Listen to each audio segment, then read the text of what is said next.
Welcome back. In Python, it is entirely possible to define a local variable inside a function that has the exact same name as a global variable defined outside the function. The question is, which variable takes precedence? This concept is known as variable shadowing. 1. Local variable shadowing.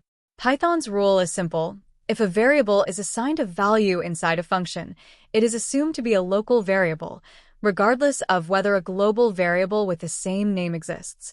This local variable temporarily shadows, or hides the global one for the duration of the function's execution. Outside the function, the global variable remains unchanged.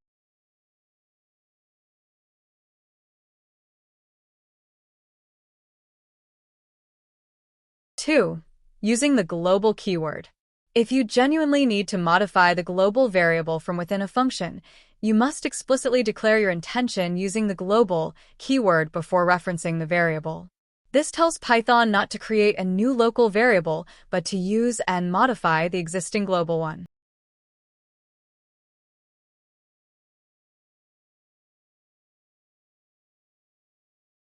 Three, good practice.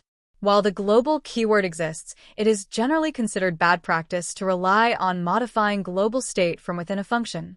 Functions should ideally communicate with the outside world through parameters and return values. Use the global keyword only when absolutely necessary, for instance, in single-file scripts or when dealing with complex system configurations. To summarize, Python is highly protective of global variables. Any assignment inside a function creates a new local variable unless you use the global keyword. Favor passing data via parameters and return values over relying on global state changes. Our next lecture 12:07. Assign function to a variable. See you there.